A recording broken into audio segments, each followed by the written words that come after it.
میخوای همه مهارت‌های زبانی تو یکجا و خیلی سریع به سطح بالاتری ببری، داستان‌ها کلید موفقیت شما هستن. سلام، به کانال انگلیش لرنر خوش اومدید. امروز هم با بررسی یک داستان بسیار آموزنده و بسیار جالب با شما هستیم. بریم که لغات رو با هم بررسی کنیم. journey سفر. choice انتخاب. life زندگی. live زندگی کردن. town شهر کوچک. dream رویا داشتن. move حرکت کردن، نقل مکان کردن. city شهر بزرگ. finally بالاخره. decide تصمیم گرفتن. leave ترک کردن. hometown زادگاه. pack بسته‌بندی کردن. took past فرم یا گذشته take هست به معنی گرفتن. felt past فرم یا گذشته feel هست به معنی احساس کردن. nervous عصبی. excited هیجان زده. new past فرم یا گذشته know هست به معنی دانستن. change تغییر کردن. The journey of choices. Part 1. Starting a new life. Emma lived in a small town, but she always dreamed of moving to the city. One day, she finally decided to leave her hometown. عنوان داستان هست سفر انتخاب ها. بخش اول، شروع کردن یک زندگی جدید. اما در یک شهر کوچک زندگی می کرد، اما همیشه رویای رفتن به شهر بزرگ را داشت. یک روز او بالاخره تصمیم گرفت شهر خود را ترک کند. قالب داستان به زمان گذشته ساده هست و این رو شما در افعال مثل lived، مثل dreamed و decided مشاهده می کنیم که گذشته شدن و چون با قاعده هستن ایدی گرفتن.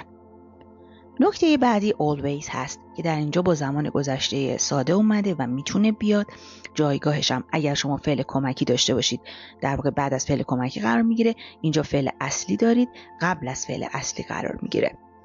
moving هم به خاطر اومدن of که حرف اضافه هست به شکل ing دار نوشته شده، یعنی بعد از حرف اضافه در واقع شما اگر فعلی رو داشته باشید باید به شکل ing دار یا gerund نوشته بشه. و to leave هم به این دلیل که بعد از decide ما فعل هامون با to و به شکل ساده میان، به این شکل در واقع آورده شده. She packed her bags and took a bus to the city. Emma felt nervous and excited because she knew that her life was about to change. او چمدانهایش را بست و با اتوبوس به شهر رفت.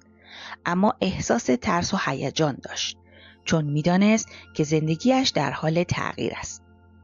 در ادامه هم باز ساختار گذشته ساده رو میبینید. معمولا ما در بیان داستان و یا خاطره و یا هر چیز دیگری اون زمان رو باید حفظ کنیم. نمیتونیم یه جا به زمان گذشته ساده باشه، یه جا به زمان حال ساده گفته بشه.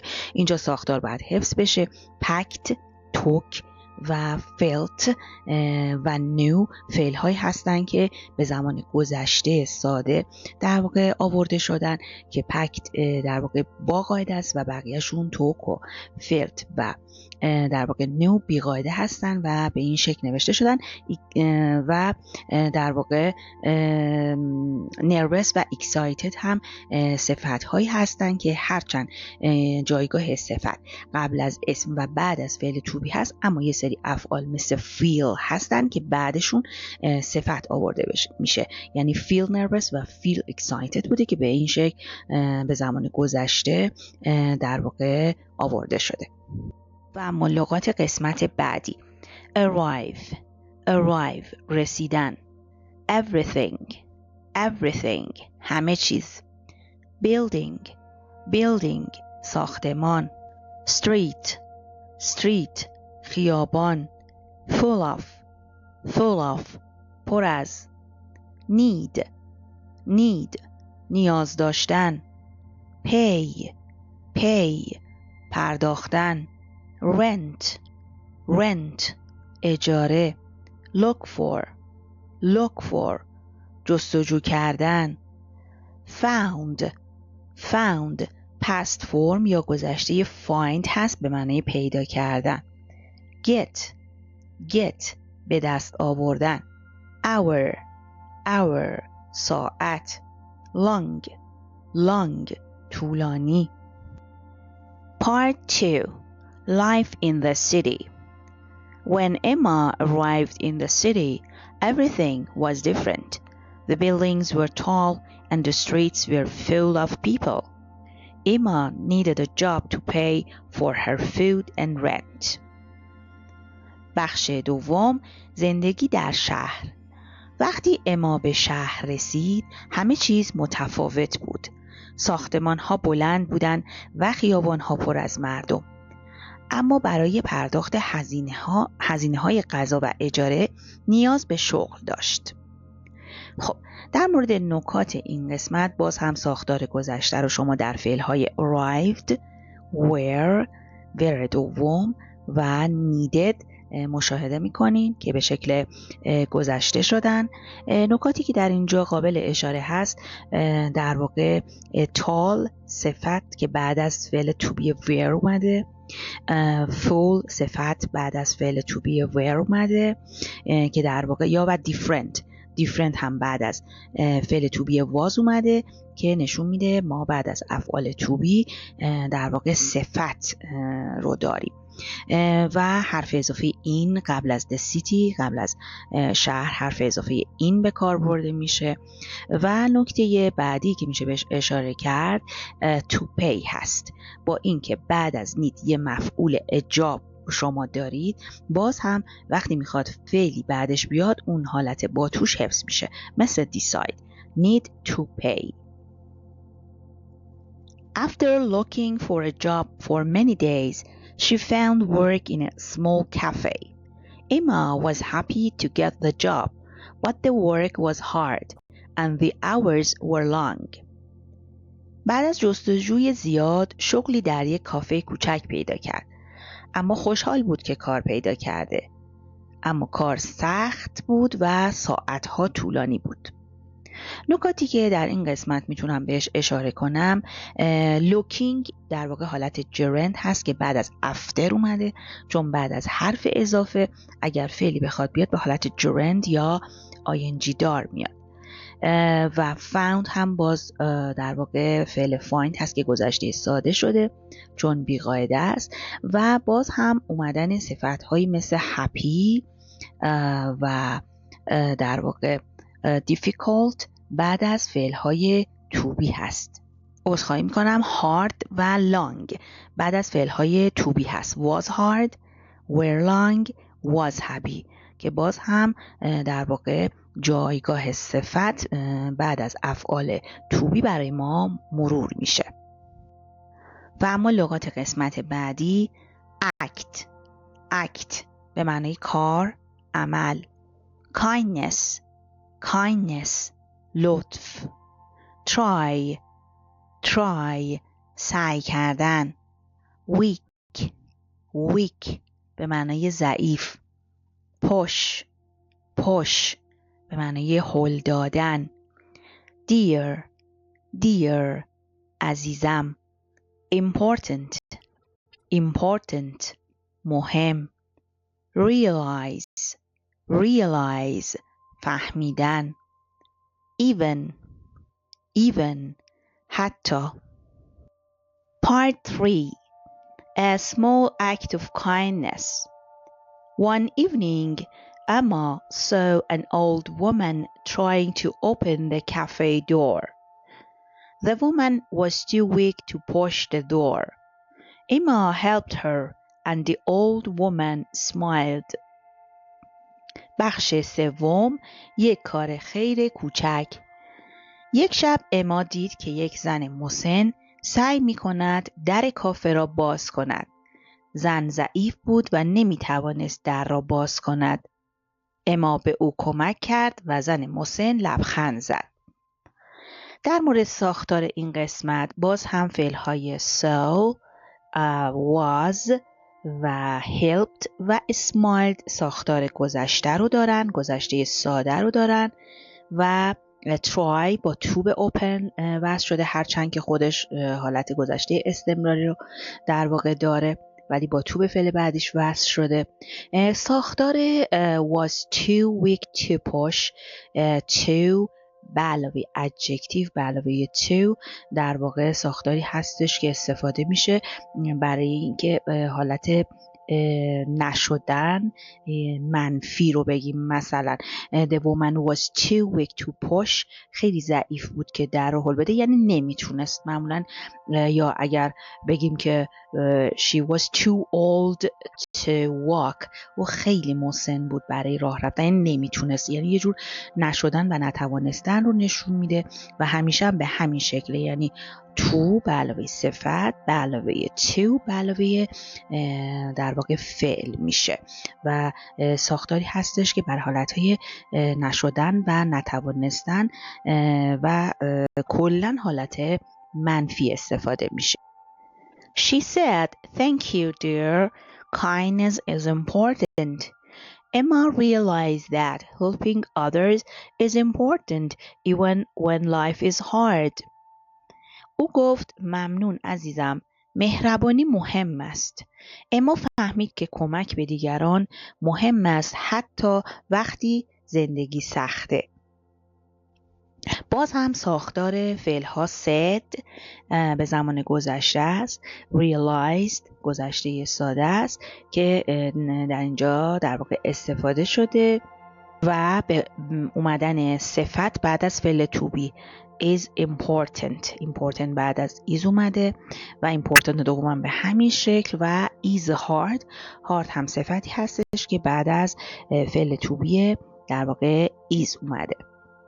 helping هم در اینجا به خاطر اینکه در ابتدای در واقع شبه جمله اومده، یعنی گفته Emma realized that، اینجا در واقع شبه جمله ما تموم شده و در ابتدای تقریبا جمله بعدی اومده، به شکل gerund یا ing دار میاد. فعل ها در ابتدای جمله به شکل gerund یا ing دار نوشته میشن. opportunity فرصت. offer پیشنهاد دادن. to be sure مطمئن بودن. think فکر کردن. rich پولدار. came پست فرم یا گذشته کام هست به معنای آمدن. could پست فرم یا گذشته کن هست به معنای توانستن. want خواستن. try امتحان کردن. امیدوارم که تا اینجای آموزش از این ویدیو راضی بوده باشید و براتون کاربردی و مفید باشه. اگر اینطور بوده حتما کانالمون رو سابسکرایب بفرمایید و با لایک و کامنت از ما حمایت کنید. Part 4. A new opportunity. One day, a rich man came to the cafe. He saw how hard Emma was working and asked her to sit with him. The man offered Emma a new job at his restaurant. بخش چهارم، یک فرصت جدید. یک روز مرد ثروتمندی به کافه آمد. او دید که چقدر اما سخت کار می کند و از او خواست که با او بنشیند. مرد به اما شغل جدیدی در رستوران خود پیشنهاد داد. در مورد ساختارهای این قسمت میتونیم باز به اومدن صفت قبل از اسم a rich man. rich قبل از اسم اومده، اشاره کنیم. و زمانهای گذشته باز در افعال came، saw، was working، asked در واقع و offered دیده میشه.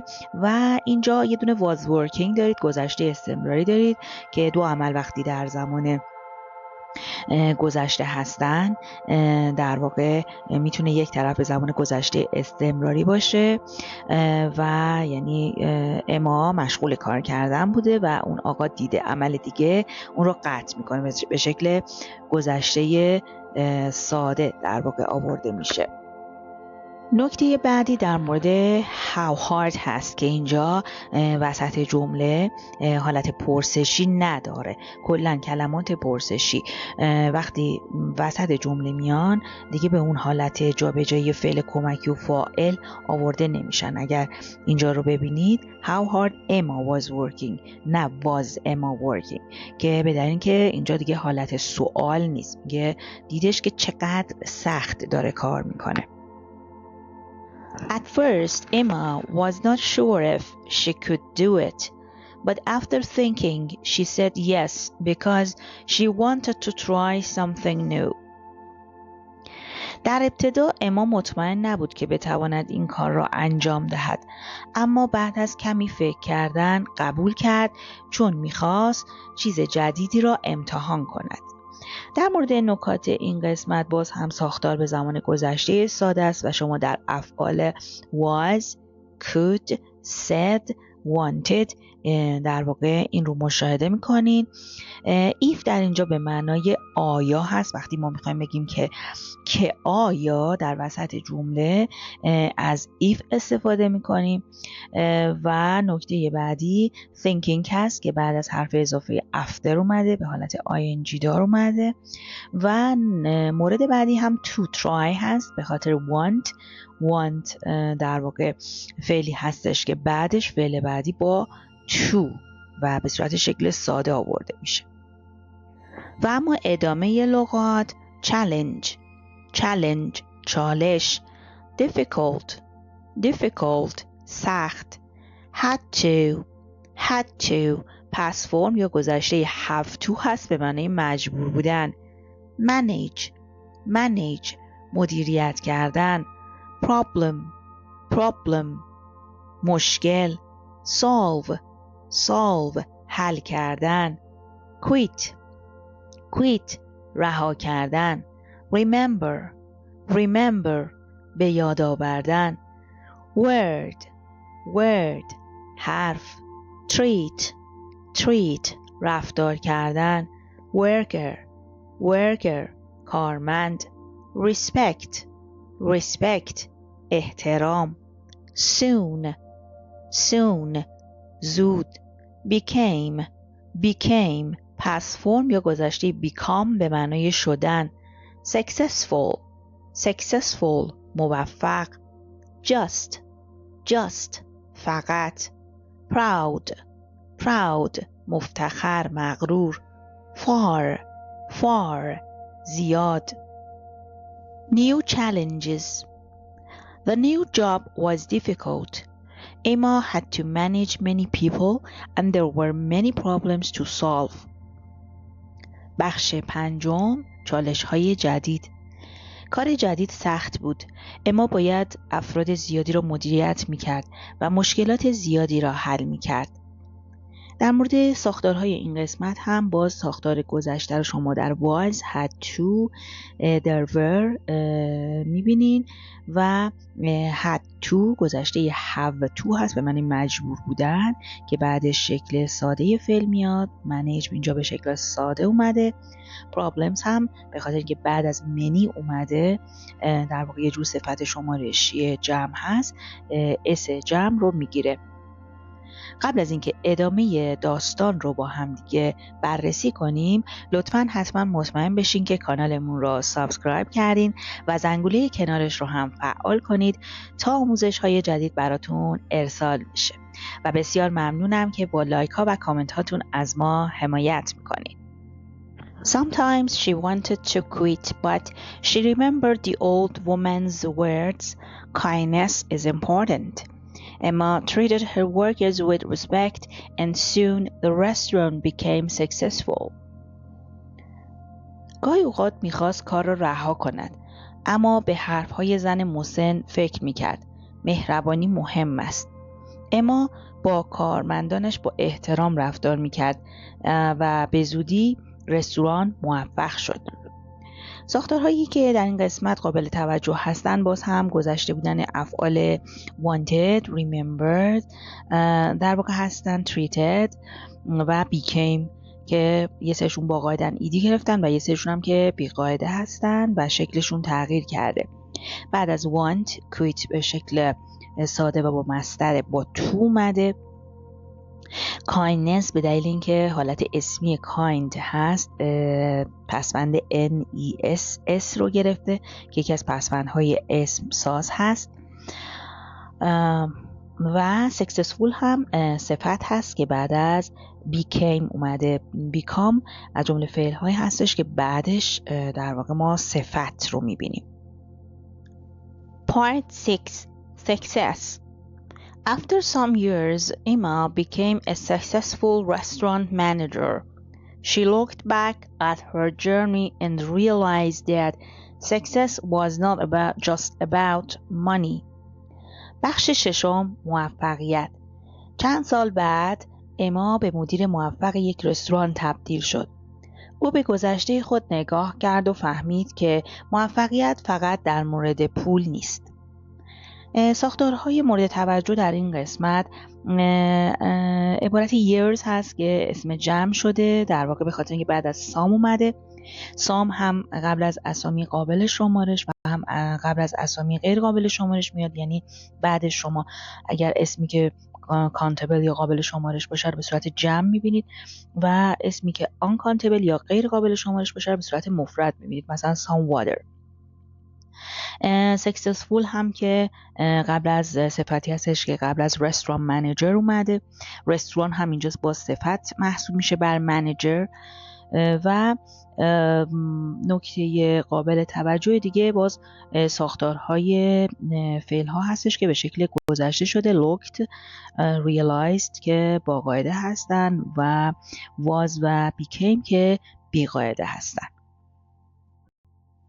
It was also about being kind to people and making good choices. Emma was proud of how far she had come.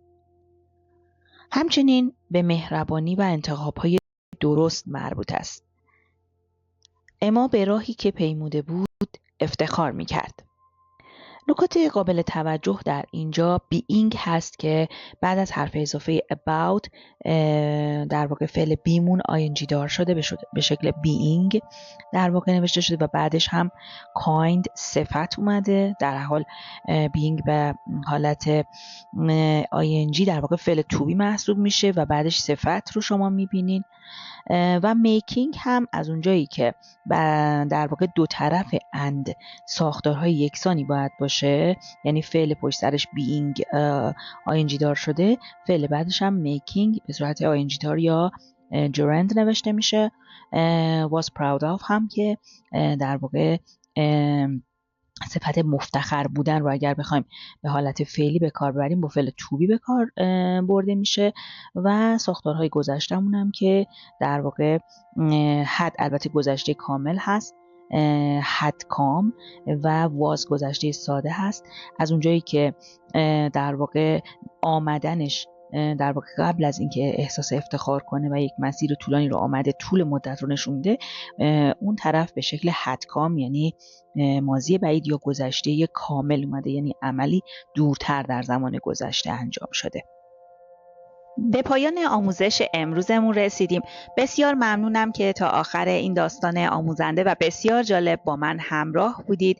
اگر از این آموزش خوشتون اومده و براتون کاربردی و مفید بوده حتما اون رو لایک کنین و بسیار ممنون میشم که با کامنت هاتون از ما حمایت کنین و لینک اون رو هم برای دوستانتون ارسال کنید تا افراد بیشتری از این آموزش ها بهره مند بشن. و اگر هم هنوز کانالمون رو سابسکرایب نکردین حتما اون رو سابسکرایب بفرمایید و زنگوله کنارش رو هم فعال کنید تا آموزش های جدیدمون برای شما ارسال بشه. تا آموزش بعدی، خدا نگهدار.